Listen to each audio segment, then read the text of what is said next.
VTCheck 2.0 is here, and in this series of videos, we will demonstrate why it is the most precise tool to analyze exercise intensity outside of a lab. Now, in our last video, we provided a general overview of VTCheck's functionality. In the next few videos, we're going to do a deeper dive into its features and provide some tips and best practices so that you can get the most out of the application. This video will focus on how to set up a workout. So the first thing you'll want to do after signing up for an account at VTCheck.com is to input your aerobic and anaerobic thresholds, which are used as a starting point to analyze the intensity of your workouts. If you own a Vitalpro, you can perform a ramp test to get these values. And if you just own a heart rate monitor and you don't know your thresholds, there are two tests that you can perform to find them, both located in the Workout Templates tab: Uphill Athlete's Heart Rate Drift Test and Friel's 30-minute lactate threshold test. This template tab is also the best place to create workouts to send to your phone or watch, though you can also upload fit files from completed workouts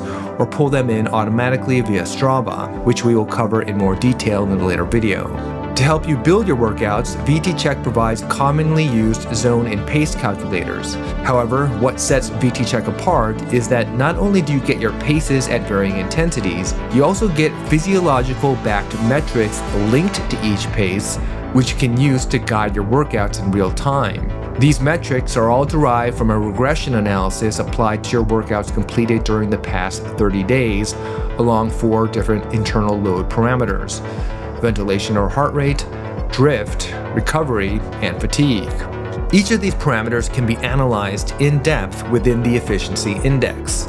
This first chart tracks how your average ventilation or heart rate changes based on your pace, which provides information about your metabolic efficiency. These lines depict the trend of that relationship using something called piecewise linear regression, which unlocks valuable information about your training performance and condition. For one, it can help you triangulate in on your aerobic and anaerobic thresholds, because piecewise linear regression is the most commonly used tool to detect breaking points in threshold ramp tests.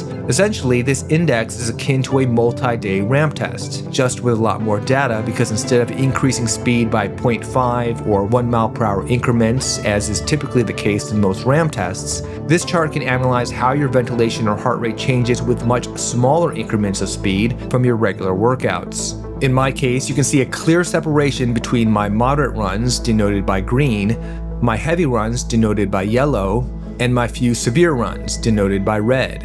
And we see a break at the dividing line between my zones 2 and 3.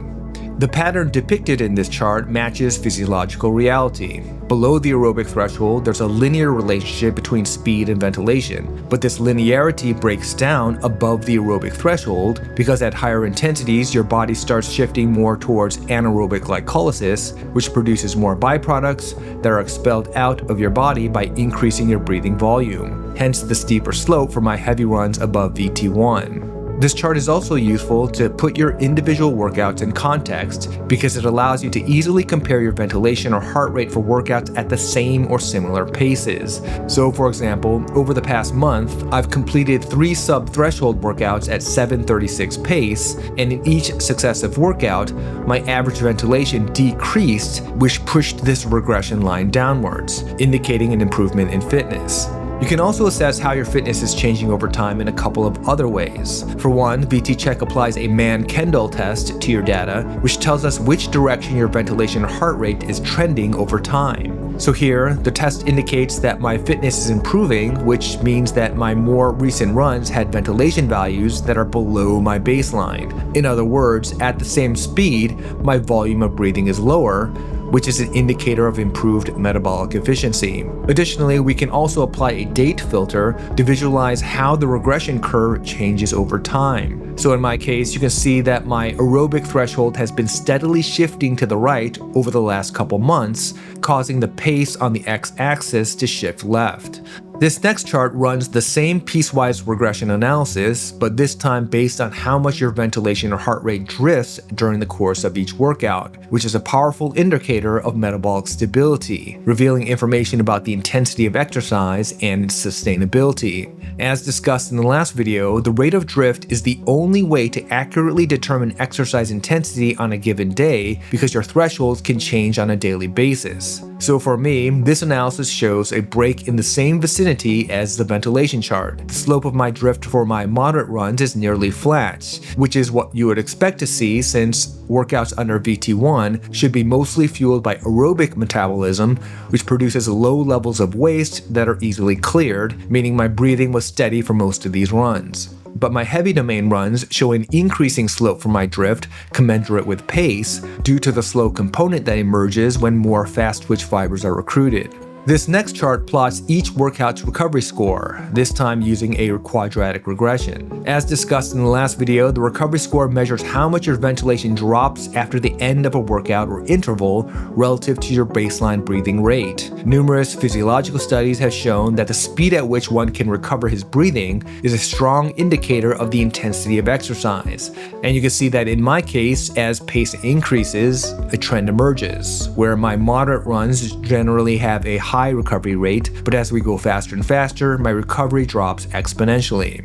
And finally, the fatigue index plots how the relationship between ventilation and heart rate changes at different paces. As depicted by this graph, under normal circumstances, heart rate and ventilation are correlated, with the ratio increasing as intensity goes up. However, research has shown that when heart rate is suppressed while ventilation remains unchanged, it is a signal that the athlete is in a state of overreaching, where his parasympathetic system has taken control, dampening his heart rate to prevent further damage. And this is a phenomenon that has been recognized by elite athletes in practice as well, such as by Marius Bakken, the godfather of the Norwegian method, and American track star Grant Fisher. Yeah, sometimes when I'm really tired, I can't get my heart rate up.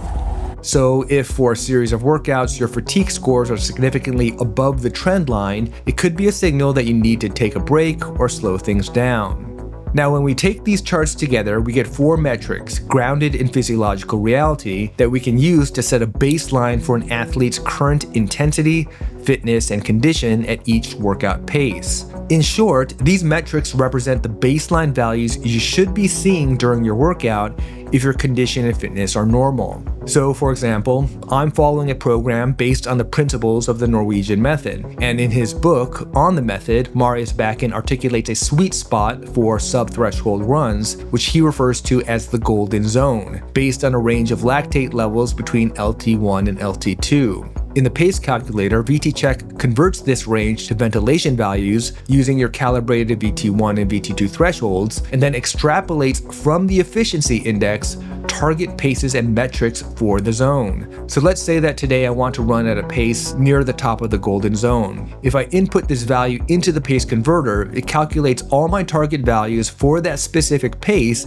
based on the data from the 4 charts we just discussed: my target ventilation, target drift, target recovery, and target fatigue, all extrapolated from the regression lines applied to each chart. The chart also estimates the total caloric expenditure for the workout, which can be useful to compare overall load for workouts with different structures.